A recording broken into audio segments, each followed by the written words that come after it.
Maryland. Oh, thank you for starting the recording. My name is Christy Mang, and I am the new Family and Medical Outreach Coordinator here at DSNMC. And so I'll just be helping with following what's going on in the chat and answering questions and all of that. Once again, I'm with the Down Syndrome Network of Montgomery County. DSNMC's mission is to empower and support individuals with Down syndrome, their families, and the community through education, information, public awareness, and advocacy. You can find all of our information there. You can find us at dsnmc.org online. As we are moving through the evening, if you can please stay on mute during the presentation. Please use the chat feature or raise your hand using the reactions tab to ask questions. Marlo requested that because we are being recorded, that we save all of our questions till the end.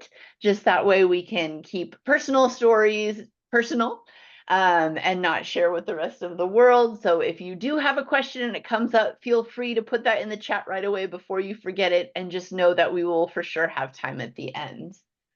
Yeah, the webinar is being recorded, and please complete the presentation evaluation shared with you after the webinar. There will actually be two evaluations. One is coming from PPMD, and the other one will be from us at DSNMC. So if you could please answer both of those, that would be great. Just so you're aware, some of our upcoming events, if you haven't signed up yet, if your child is between the ages of 5 to 13, this Saturday we are going to be meeting at We Rock the Spectrum, so you can come and hang out with JoJo and I. And then on next Wednesday will be the part 2 of the Parent Giver Speaker Series, the IEP Part 2. And our big one, I hope everybody signed up and ready to go and got your walking shoes on for the Step Up Walk on October 25th. We're really excited about this being our 21st Step Up Walk, and it should be an awesome time. Finally, for our ages 0 to 4, on November 8th, we will have our next play group at the MoCo Movement Center. Our presenter tonight is Marlo Lemon. Marlo is the Co-Deputy Director of Training and Strategic Partnerships at the Parents Place of Maryland. She is most proud of her role as a wife and the mother of 3 children, 2 of which have IEPs. Prior to PPMD, Marlo has provided professional development to parents and staff in Baltimore and Howard counties. She is taught in Baltimore City and Baltimore County school systems. In her position as educational specialist for the Maryland State Department of Education, she worked in Title I schools, early childhood, and special education. Currently, she teaches the Working with Families of Students with Disabilities course at Towson University. Marlo values relationships and believes all children can succeed, and parents and families are the best resources for each other. So thank you very much, Marlo, for being here. I'm going to stop sharing my screen so that you can jump on and share yours. Thank you, Christy, Brooke, and the Down Syndrome Network. I really, really appreciate the invitation and the partnership that our 2 organizations have. So thank you so much. The only reason I'd asked Christy, we went back and forth. It's so much easier to share freely when things are not recorded. If, just please put your questions in the chat. I promise you I will stop so that we can, I'm 2 things at one time, so that we can get questions answered. But tonight is IEP Basics, so welcome, welcome, welcome. Thank you. It is truly a sacrifice that I do not take lightly, that you might still be the cooking, it's bedtime. So many things are going on at home. So I truly do appreciate you taking the time to just join in on this webinar. Thank you, Christy, again for the wonderful introductions. This is who I am. The bio was great this evening, the short time that we have together. I want to share some information about PPMD. We're going to review IEP basics, share before, during, and after meeting strategies, and discuss roles. Now, what I'm excited about also is part two. My colleagues will be here with you next week, October 15th, to go over part two. This is part one, to go over part two. So dive more into the Individualized Education Program, talk about accommodations and goals. So we're excited about that as well.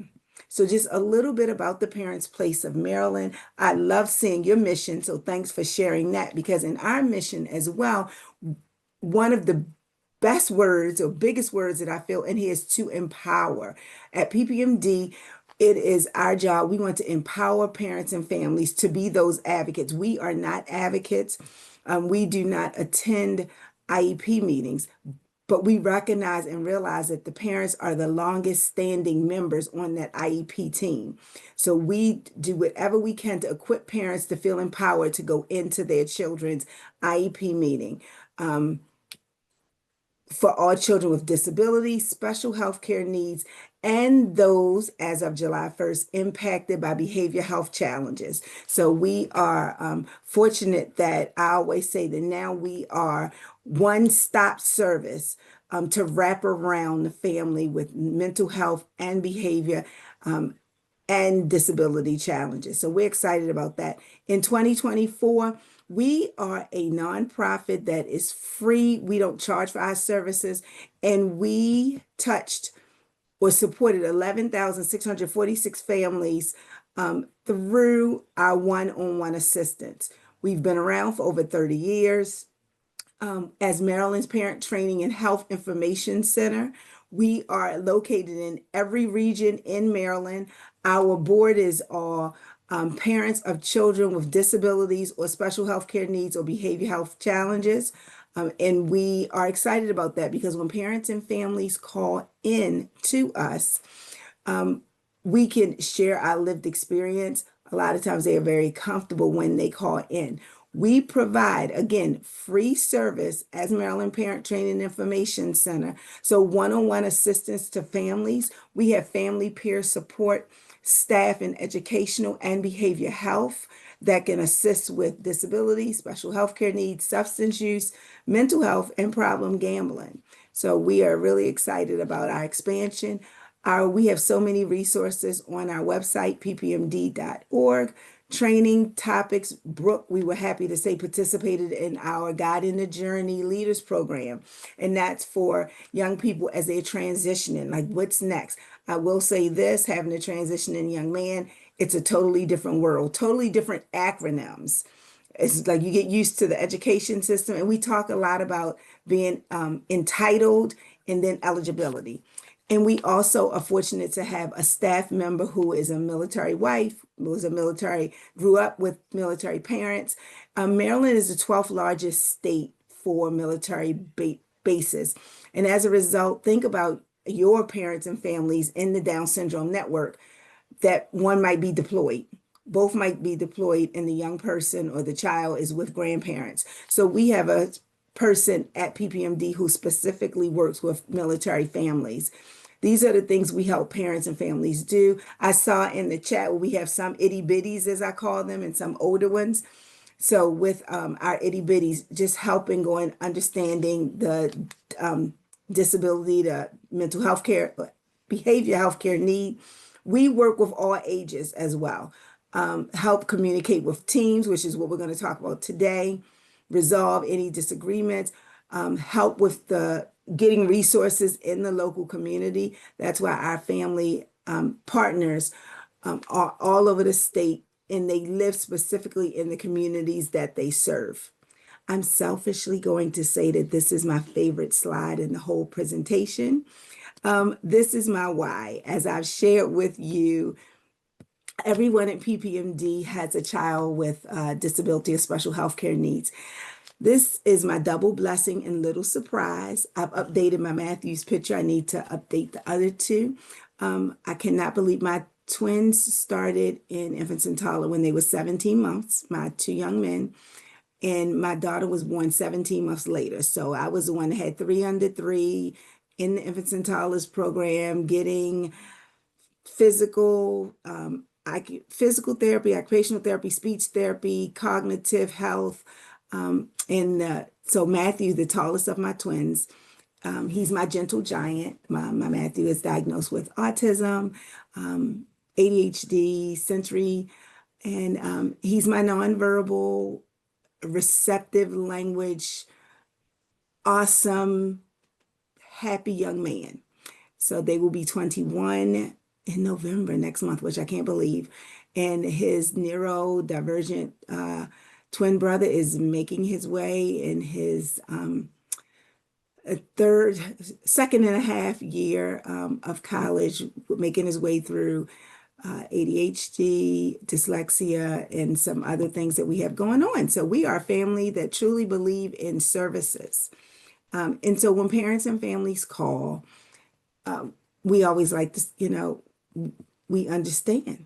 So tonight I'm here to talk to you about what does the law say as it relates to parents and families and IEP basics. Disability is a natural part of the human experience. What I love about what's highlighted in red, it's improving educational results for children with disabilities is an essential element of our national policy. And that's what I want us to really focus on. Our children are awesome. They sometimes are underestimated and can really do so much. The purpose of IDEA, which is Individuals with Disability Education Act, is to ensure that all children have FAPE, which is a free and appropriate public education. This slide, I always like to point out FAPE, and I like to point out unique. There are so many different parents on this call, but Christy's young person and Brooke's young person, their IEP should look very different because they have different needs. It doesn't matter that if it's, yes, you all might have children with Down syndrome, but they all have different needs and they all look different and they're all individuals. So their individual plan should be specialized instruction to meet their unique needs. So that was the federal law. Maryland has COMAR, which is Code of Federal Regulation. And it just talks about how if you have a child with disability, an IEP should be written or developed and revised annually. So you're not making this stuff up. When you go into meetings, your child has a right to an IEP, or I was going to talk a little bit about Section 504. Now, what's different with the two of them, and when I say IEP, that's under IDEA.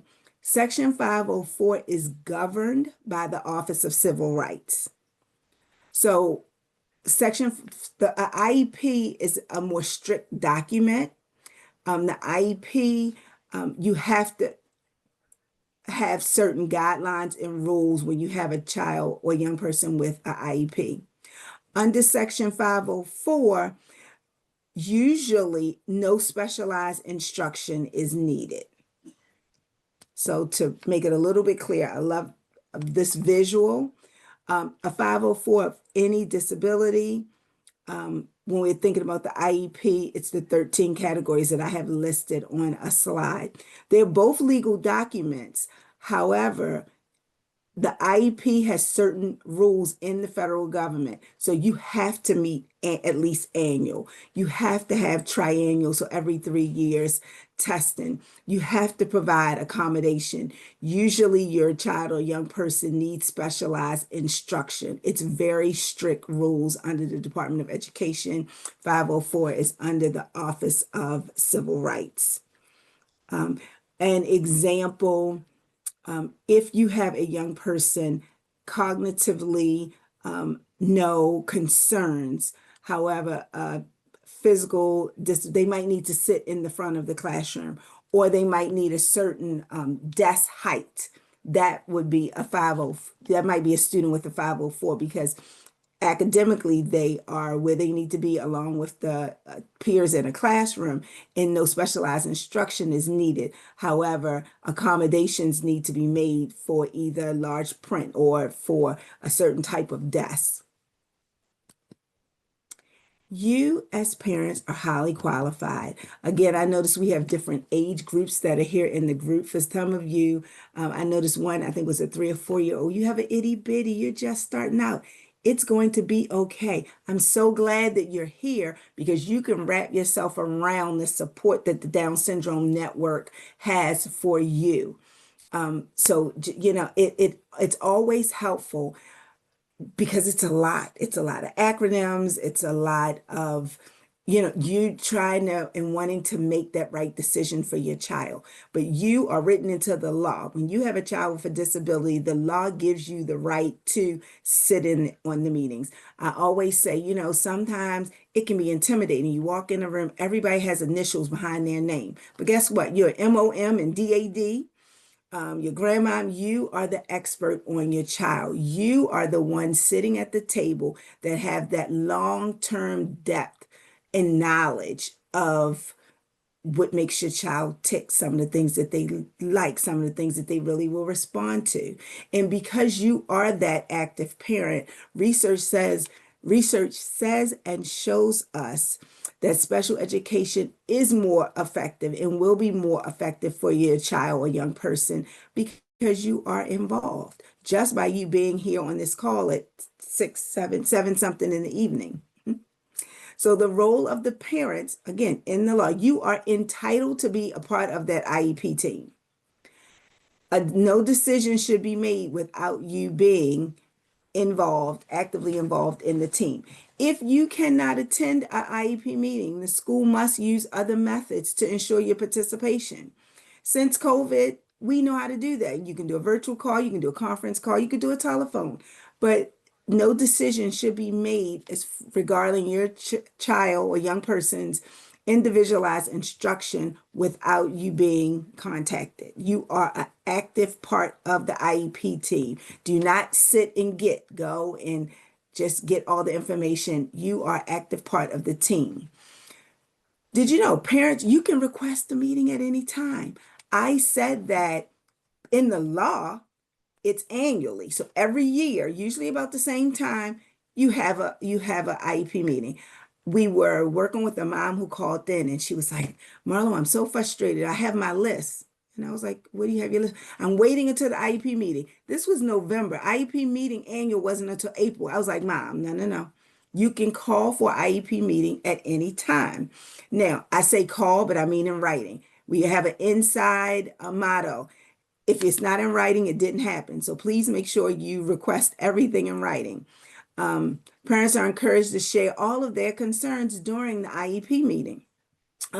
If you're calling for a meeting about, let the school know when you send them an email, let them know I'm calling to request. Sometimes our children might have a growth spurt over the summer. I was talking to Christy about, going from elementary school to middle school, and you might have the IEP meeting in May, and you're like, it was a lot of growth over the summer.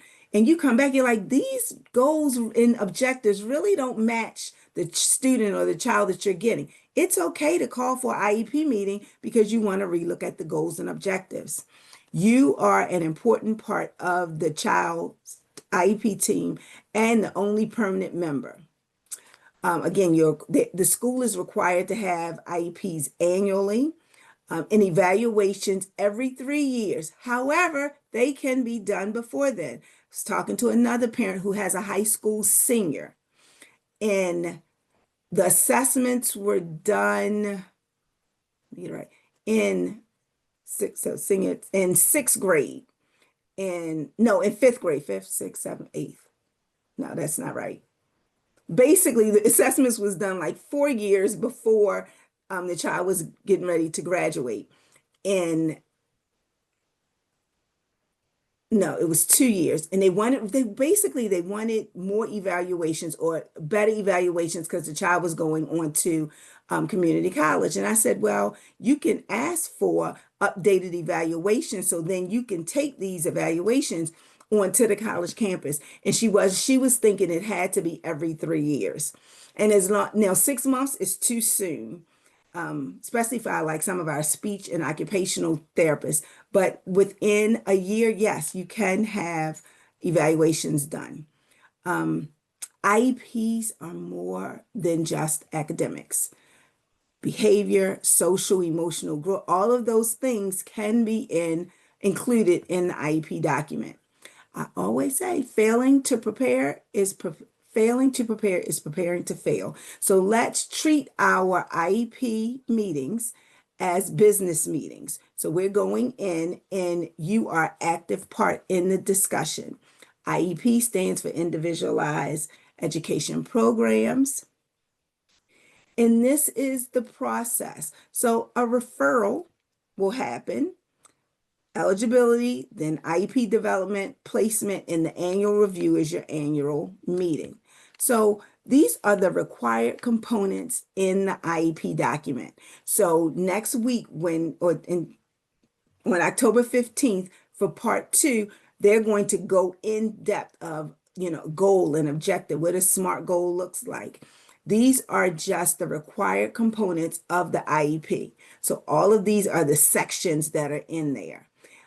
And we always start with present levels because that is the foundation of the IEP. You can't set a goal for where you're going if you don't know what your baseline is. So every IEP, you have your present levels of academic performance, and its goals. Okay, so for this year, our goal is for Johnny to do A, B, and C. How are we going to measure that? What does that look like in the classroom? It is okay to ask those questions. What additional services might your young person need? Will they need occupational therapy? Will they need speech services? What does a supplementary aids look like? Do they need a device? Or any type of assistive technology? Do they need modifications? Are they in a wheelchair? Do they need a feeding tube? Do we need to include the nurse within the IEP document? It is a legal document. Things that are put in the document should be followed. How will the instruction be delivered? What type of program, do they have access to typical peers? What does transition look like, which is what Brooke was participating in? The transition has an assessment. Let's talk about what we can do in school to get Brooke's daughter ready for independent living. So the foundation is the present levels of academic achievement and functional performance. So that's the foundation. Let's start off with describing the young person or the student's strengths. What is Johnny doing very well? That should then drive the remainder of the IEP. He or she may not be where they need to be in relation to typical peers, but we need a baseline to figure out where we're starting. This is usually the look of the letter that you will receive about the IEP meeting. It says, what is the purpose of the meeting? Is it to do an initial IEP, to review existing documents, to be considered for ESY, which is extended school year? So before the meeting, we really want you to think about the goals. So think about what your student is doing at home. Think about, the goals. This year, we're really focusing on communication.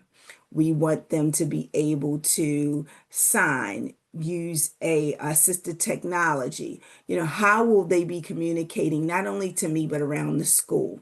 You can list what they like to do. If your young person is old enough, and if your young person is old enough, are they attending their IEP meetings? And I was going to say, I'm not going to put Brooke on the spot, but let me tell you why this is really important. And I know some of you, they don't have to attend the whole meeting, but they should be attending their IEP meetings. Let's say your young person is college bound. When they get to college, disability or not, the colleges don't want to talk to us as parents. Believe me, I was one of the ones sitting there trying not to jump up out of my seat. So, and I realized I did my son a disservice in not allowing him to talk more in his meetings, talk about, what do you need? So even if it's just they come in and they might say, I like Miss Smith's class because I can have fidgets. Thank you so much. And just let them know we come together once a year to discuss how you do some of the things that you might like. If they need to practice and have something written and prepared to say and then leave, they don't have to stay the whole time. But as they get older and we're preparing them for independence, it's okay for them to come. It's their education, and it's that balance of, we've talked and advocated for them for so long, but just know that they can attend the meetings. Any outside evaluations you want considered, you want to make sure that you are giving it to the school ahead of time. We don't want any surprises on any end. You want to confirm who will be attending the meeting. Now, mommy, daddies, families on this call, please try not to go to meetings by yourself.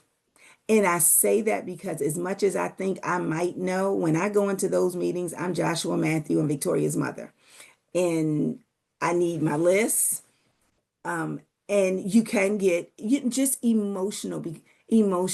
Sometimes I dreaded evaluations, and I dreaded evaluations because you know that your child might be really improving in some areas, and then they test them and they come back, and sometimes it could be a letdown. So, you can get emotional. Just know that sometimes, take neighbor, take someone you're comfortable with, so that it's another set of ears. I always say that. Make notes about what you want to discuss, even if it's on your phone. Have your list. And if it's 3 top things that you're not budging with, make sure that you get them answered. It's okay to say, I need a break. It's okay to also to say you need a break, and to say we need to stop this meeting now, but we need to reschedule one within the next couple of weeks. Prioritize the key issues you want to talk about, and anything you want to discuss with the school, particularly about placement or things when a resource or central office person is needed. Send your documents ahead of time, because you want them to review them so they can have the right people at the table. Because we know sometimes some people at the schoolhouse are not the ones that might make a placement decision. So if they need to know that. As we're getting ready, let the school know in advance if you need an interpreter, or if you need to change the meeting date or time. Now, I know that IEP facilitators are very busy. Sometimes they are scheduling meetings for the whole school. I get that, but I'm right now concerned with Joshua, Matthew, and Victoria. So it's not, and I understand that, the psychologists are only here on Tuesday. However, Tuesday does not work for my family. So we need to find a time, and it's okay to say, my husband is a retired police officer. There were just some days and times we could not, I'm like, either make me later or early. There was also a time when the psychologist is only here on Thursdays. So I'm like, well, we need to just have 2 meetings. I can come on Tuesday or Thursdays when the psychologists come, but then the meeting is scheduled on Tuesday.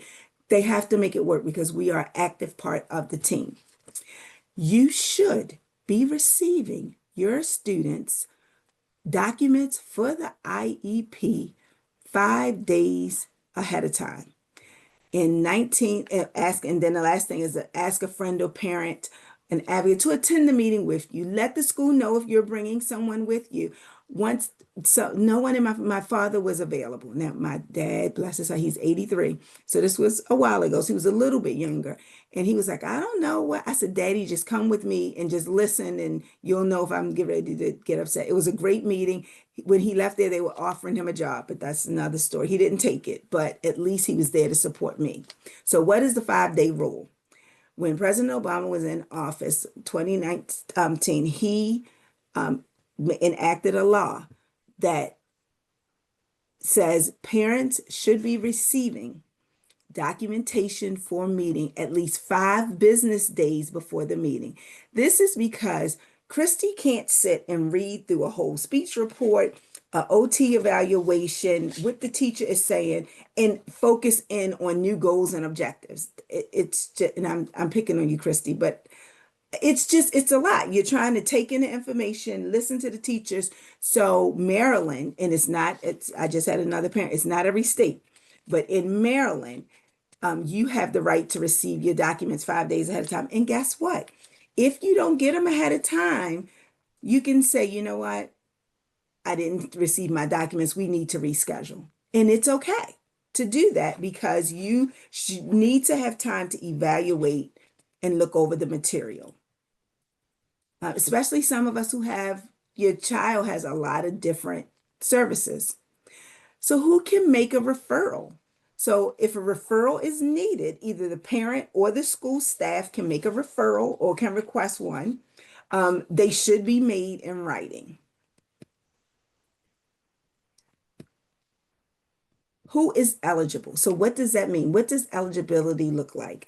So the IEP team, which you are an active member and participant on, with the IEP team will determine eligibility. The student must have a disability or disabilities. A lot of times, young people or children have multiple disabilities. So they could have a disability or multiple disabilities.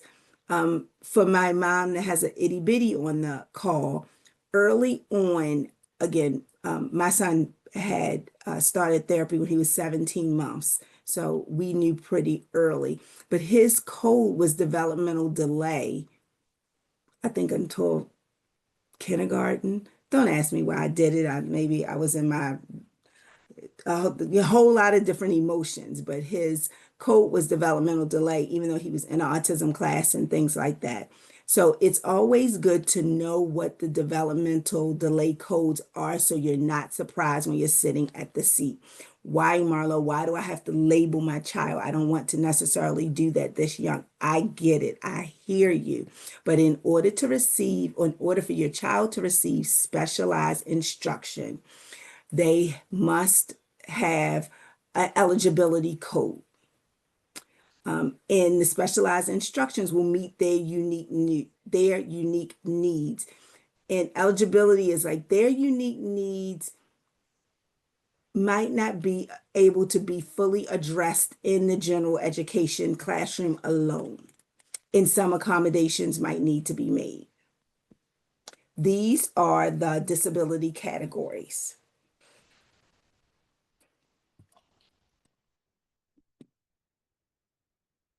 Now, some of you might say, I don't see dyslexia on here. Dyslexia, dyscalculia, dysgraphia, they are under specific learning disability, but these are the disability categories that are on the Individualized Education Program that then makes a child eligible to receive specialized instruction. So now we're going to develop the IEP. The IEP should address how this child is doing in present levels. What does that look like for them?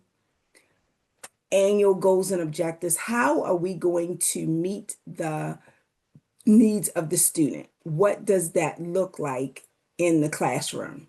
How will the teacher take data? How will I know that my student is being successful? What does the least restrictive environment look like? Will my child be able to have interactions with typically developing peers? Like all of those questions are answered within the IEP document. And we want to make sure that the goals are SMART goals. So they are very specific and not generic. How will they be measured? What does it look like in the classroom? Are they attainable? Are they realistic and relevant? And are we looking at for the 6 months? Are we looking at for a year? Most of the goals are written for the year. That's why we have annual reviews. what do we want to bring to the meetings? If you have an IEP already, then you want to bring some type of portfolio, some type of book. And this needs to be the way you organize best. Everyone has their different system for it's a lot of paper because when you get your documents in the mail, that's a draft. Nothing is approved because you are what? An active member of the team. So that is a draft. So they are sending you, and then you get another copy with all the additions once it's final. When you have years and years of IEP documents, it could definitely be a lot. At one time, my son's IEP was 79 pages. No, 79 pages.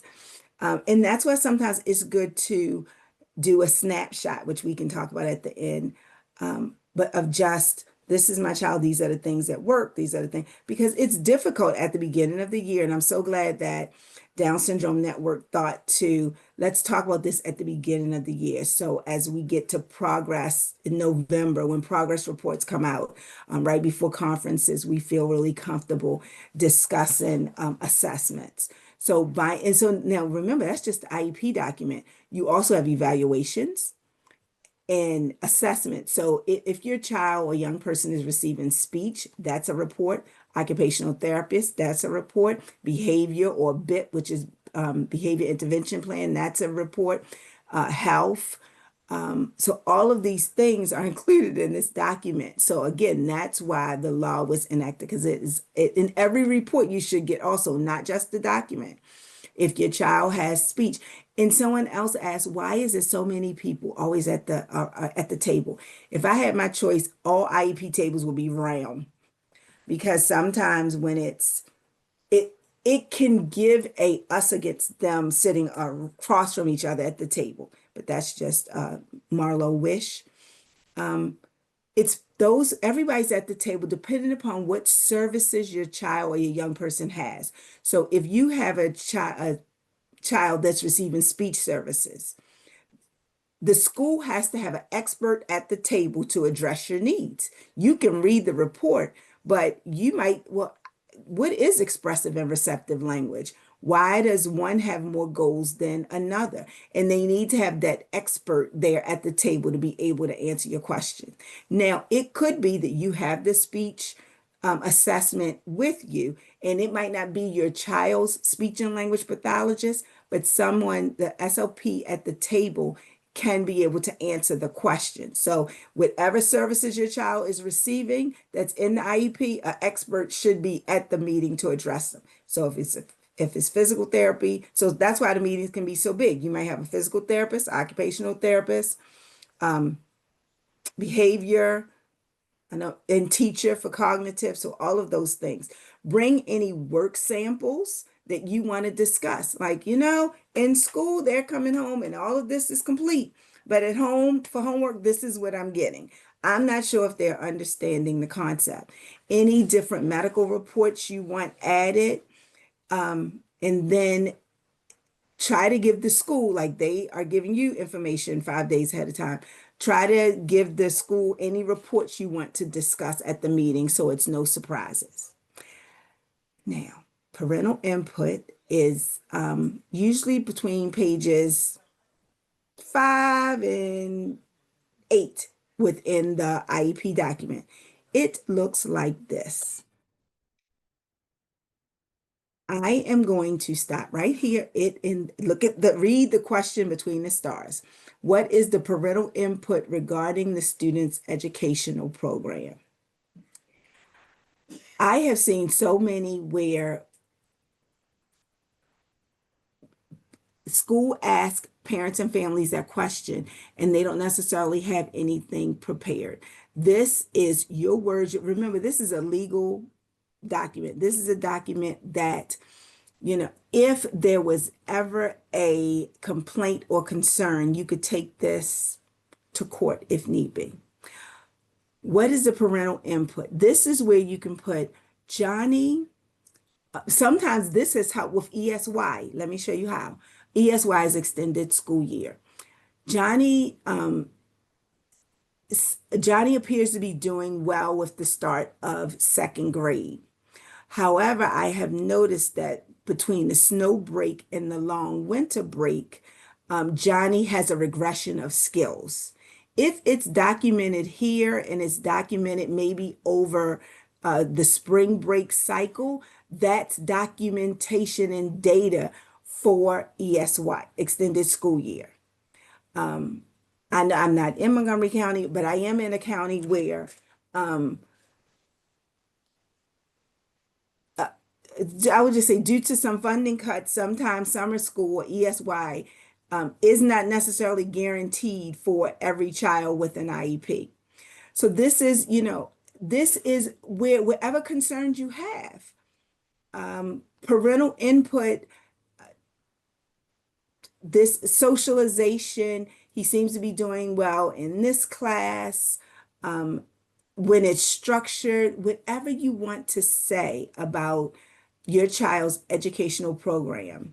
And that's why I spend a little bit more time here, because write it up. You can type it up and send it in so they can already have it, or have it prepared and read it. But this is the point in the document. You can't say here, um, everything is great and flowery and he's doing a super awesome job and he's making so much progress. And then we get to goals and objectives and you're like, I don't see him doing that. It's a mismatched document. So just be mindful and try to and know that they're going to ask. I had one mom say, I didn't know they were going to ask me for my opinion. Well, now, yes, anything any concern you might have, things that are going well, anything you wish to document regarding your child's educational program should be put in this section. So during the meeting, find out how are they participating in class. Homework is usually always, I'm like, you know what? You seem to really like, oh, with my son Joshua and being dyslexic, I would dread homework. It would take hours and hours, and we just battled all the time. So I'm like, how is he doing so well on these classroom assignments? And I'm not seeing the transfer at home. So I would ask, show me what that looks like in the classroom. Ask for anything you don't. The best question is, help me understand. And it's okay to ask. I know, and as I meet with and I talk with IEP chairs, I said, the worst thing you can do is be looking up at a clock. You don't want a parent to feel rushed. It is your 20th meeting of the day. It's their first meeting of the year or meeting about their child. So, ask any question. Don't leave that table if you don't understand. Again, I had a parent call in and say, you know what, Marlo, it's my child will like have purposeful play. She's like, what is that? And I was like, you didn't ask the team. She said, no, I didn't. I didn't want them to feel as if I didn't know what they were saying. I'm like, no, this is your ask any questions. So you want to, during the meeting, take notes. Now, a note about recording the meetings. In Maryland, Maryland is a dual consent state. So you must have permission to audio record. And sometimes it's useful because we know we forget 50% of what we hear, and then within 2 months, 75%. But know that if you ask to record the meeting, then the school system also can record the meeting as well. And you can say it's so that I can go back and document some things that I might have to do, but you can take notes or consider recording the meeting. Remember, you are a part of the team. It shouldn't be you against them. You are the CEO and the person who knows your child best, so you have to believe in yourself. You can refer to your notes during the meeting. Remember, if you have a long list of things you want to discuss, have your top three, to be your first three things or things that, you really need clarification on. And these are our babies. My young men will be 21 and they're still my babies. So ask for a break if you need one. My husband and I would have, and it's so funny. He sat through one meeting and didn't say anything because he was like, you had, so the IEP chair was saying, Mr. Lemon, you okay? He's like, I'm okay. She handled it. But he also knew that if I would sit up Like I was getting a little, agitated, and he jumped in when needed. But again, these are our babies. We know the things, the great things that they are doing. We want them to be able to live their best life. So it can be extremely emotional. And I say, invite the young person to the meeting. I will be the first one to say, I go in med school and I'm ducking behind the pillars, making sure he doesn't see me, because when he sees me, it's time to go. For as much as you can, if you can, bring your young people. And I will make sure that I send Christy and Brooke a transition sheet that we have, and it talks about having your child join the IEP meetings. Trust me, it will really help them because they will learn to start advocating for their needs. And now we're talking about placement. Special education is a program, it is not a place. Sometimes we go into the meeting and our whole focus, as Christy and I were talking about schools before everyone joined, I want them at that school. I want them at that school. Okay, well, first, and I know this is hard, but the goal and objective of the IEP team is to determine what specialized instruction does your child need, and then they'll discuss where it's going to be delivered. And that was hard for me at first because I'm like, no, before we talk about any goals and objectives, I want to know what school he's going to go to first. And they're like, well, Marlo, let's do the profile of your young man first. What does he need? What environments, will he work best in? Should speak, and this was when he was much younger, should speech and OT be done in the classroom with him because he had a hard time transitioning. So now special education is a program, it's not a place. Conflict is natural. So we want to keep an open mind. Use as many I statements as you can. You all are not doing your job. I believe that Johnny would understand more of the content if instead of, I really think that the other teacher might be doing a good job. What I hear you saying is, so these are just statements, take a break if needed. You want to stay on topic. A lot of times, we want to talk about, especially if they've been in a school for a long time and you have had it up to here with the IEP team. So sometimes it's best to take a step back and say, okay, we always want to put the child in the center because that's who the meeting is about. I have seen, and I start off every IEP meeting with a picture of Matthew. This is who we are discussing.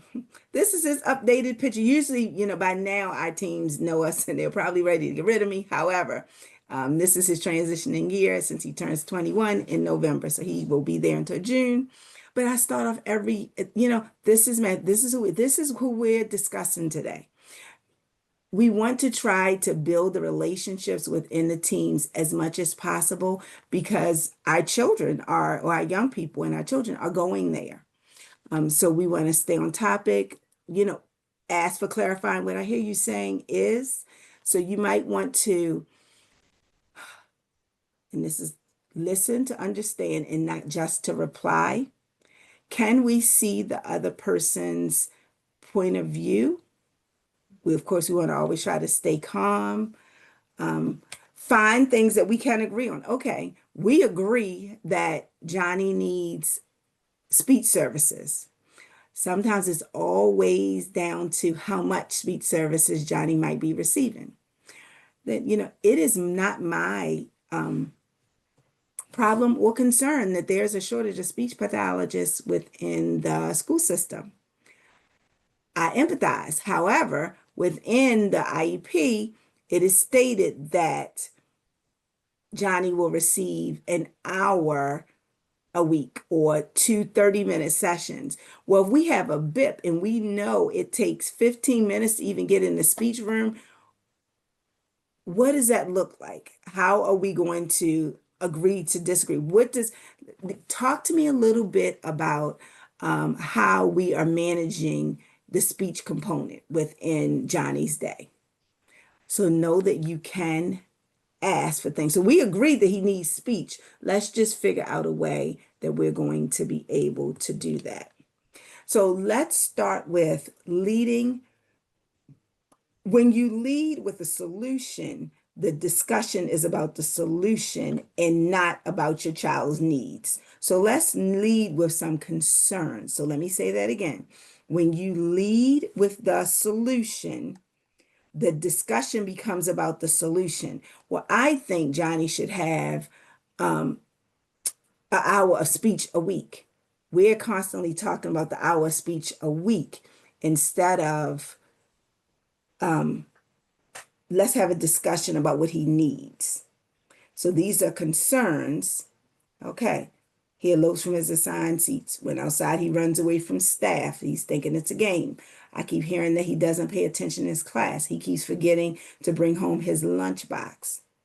So those are the concerns. So when the IEP teams arrive at the conclusion together, it seems like there's more buy-in on the solution that they agree to.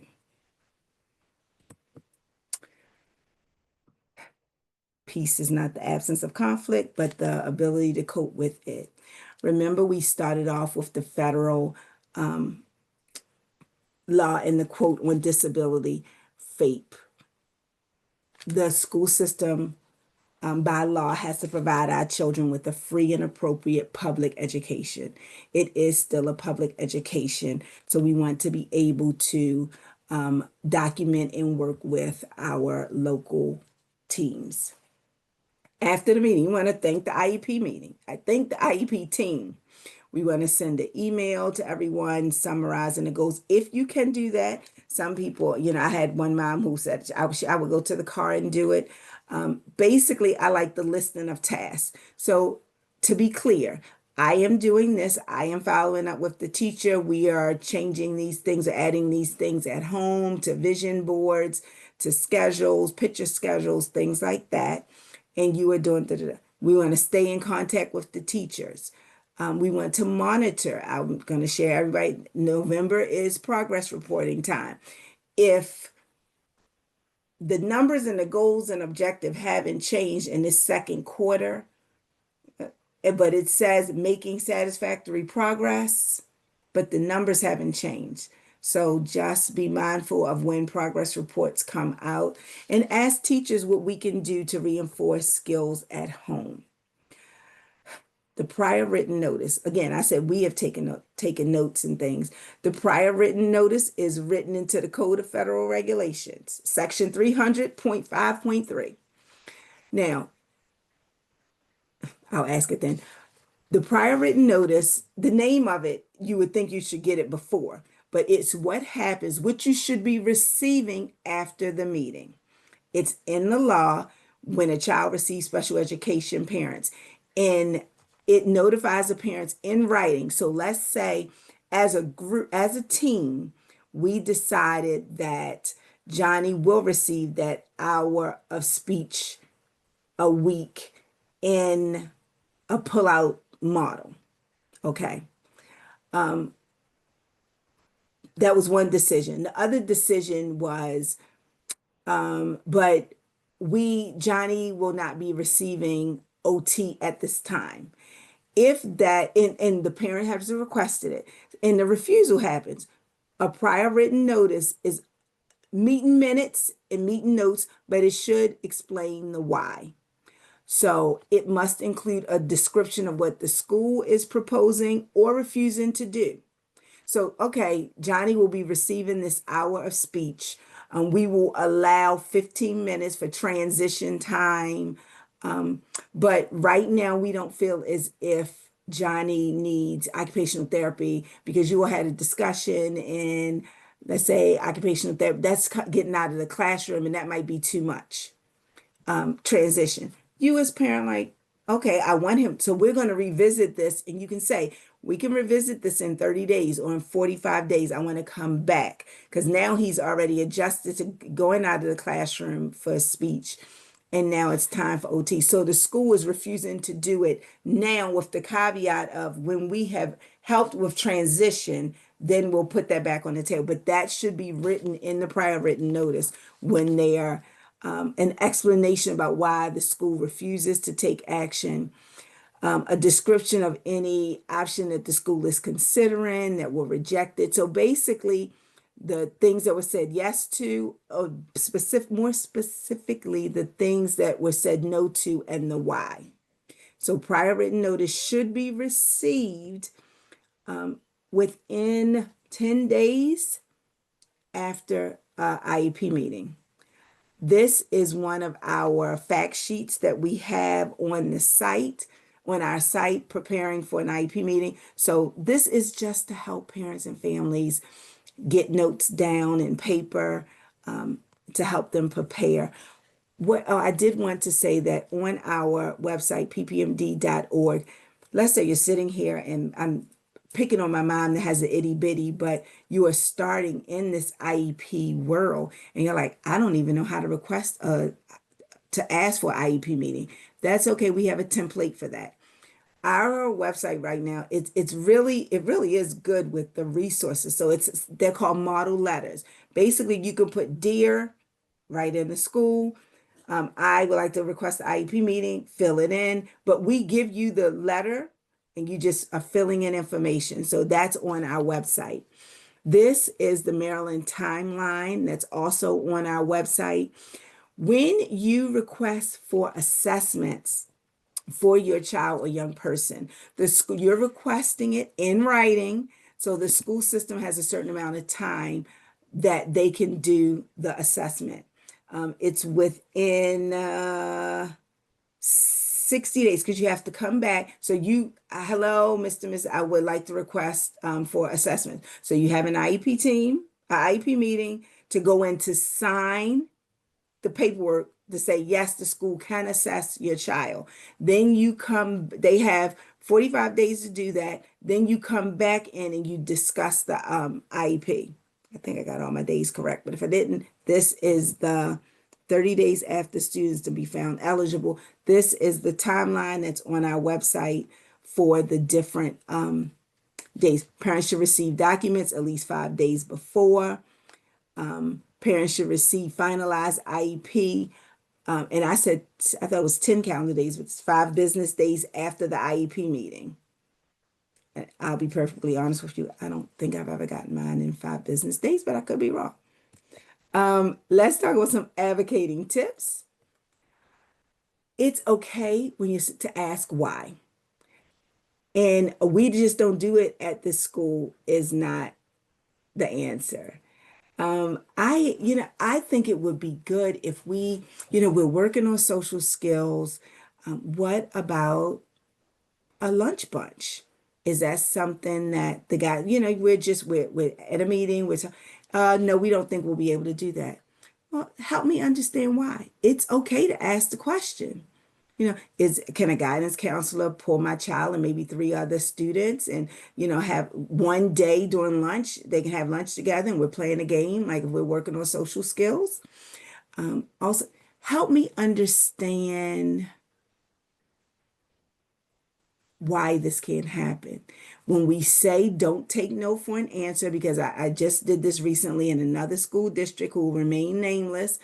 And I saw the director of special education, and I was like, it's not that we're saying, you're going to make a big stink and you're going to file a state complaint at the first. But when we say don't take no for an answer, don't leave that table until you understand what the team is asking or proposing for your child. Because you want to get up and say, okay, like if you had speech and OT and they were both up there, okay, we got the speech.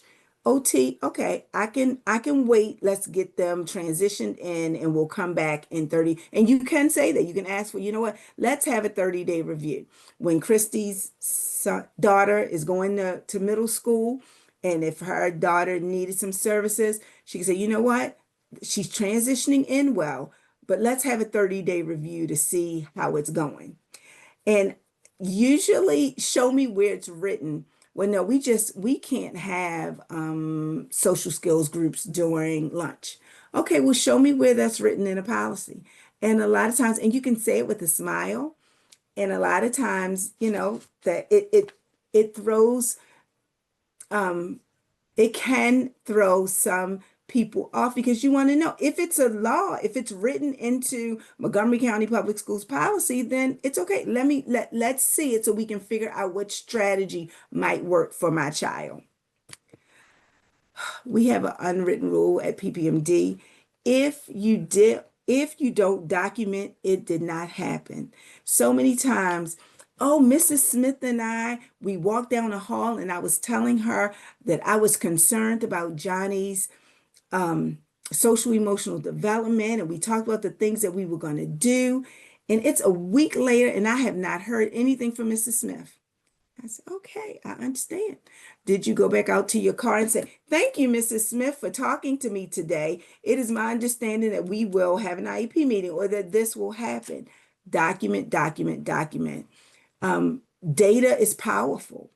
And if in the IEP document, it says that Johnny will have A, B, and C, and we don't have any record of it, or you have these 5 homework assignments, and you get that progress report in November, and it's like, oh, he's completing all of his assignments, and then you're looking at the work that's coming home and it's not complete. There's a disconnect. So you want to document as much as possible in emails, anything you send to the school.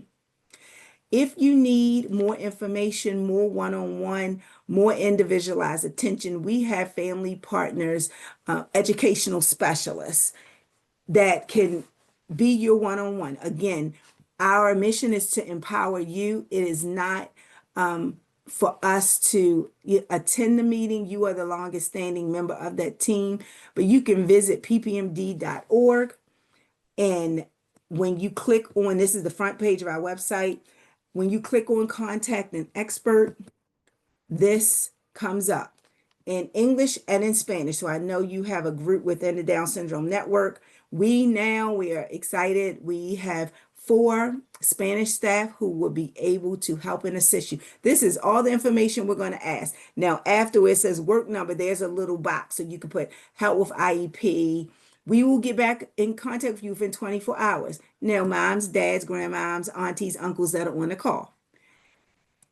Don't call tomorrow. Say, well, I talked to a lady named Marlo, and my meeting is in 3 days. And I need your help. Now, we will be able to help, but I don't know about reviewing the whole document and getting it back to you. Usually what our educational specialists will do is find out what your primary concern is. They will then ask you if I have an IEP meeting coming up, I'm not quite sure. You can send in the documents. They review the documents to set up another call. They'll review the documents with you, and then have you feeling fully empowered to go to a meeting. We also don't have an age limit. Right now, Christy's like, I'm good. We're in elementary school, but middle school is coming up. So let's say Christy has a case with us. Okay, that's fine. You no longer need us. You got your resources at elementary school. Now, oh my goodness. For Brooke, for example, Brooke, we've given a lot of transition assistance to, or she knows we're here. It's fine. We don't, you can come back, leave. It's okay. We just are there to help parents and families. This is one of the tabs is resources. We have back to school, and we're not disability specific. I don't know if I said that. So we work with all children, all families, all abilities. We have coffee and conversation groups that started at during COVID, and are very well attended. Our Spanish speaking group is actually our largest attended group. Parents and families all over the state of Maryland come together for this purpose.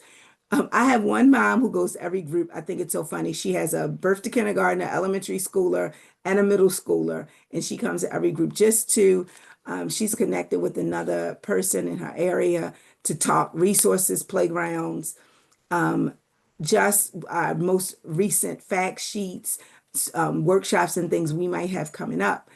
We have newsletters, that's on our website. We have Facebook in English and Spanish. We on Instagram have English and Spanish. And we pride ourselves on having fact sheets. Okay, come good. We pride ourselves on having fact sheets that's at a readability level that all parents and families understand. First of all, they're usually only 1 page. But we understand that every parent has not had every parent might not have had a good school experience. So as a result, it might be difficult. We also have videos from supportive decision making to guardianship to early childhood to transition to able account to rare genetic syndrome. So any and everything. So our YouTube channel, information on DOORS, Division of Rehabilitation Services, and DDA, and assisted technology. We just did those three in 2025. So it's a pack of information. I am going to put my information in the chat along with the evaluation. We are a nonprofit that is federally funded, but we charge nothing to parents and families. So the one thing they will ask you is how, oh, and I can put it back up. This is my contact information, which I'll also put in the chat. But they will, well, Marlo, how do you know that some of your programs are being successful? So that's why I had that slide with the number of families we served in 2025. So please take the time to fill out the survey.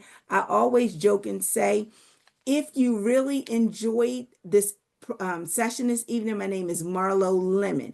If you didn't, my name is Mary Lane. So I'm going to stop sharing because the last slide was just about my personal information. I'm going to put that in the chat.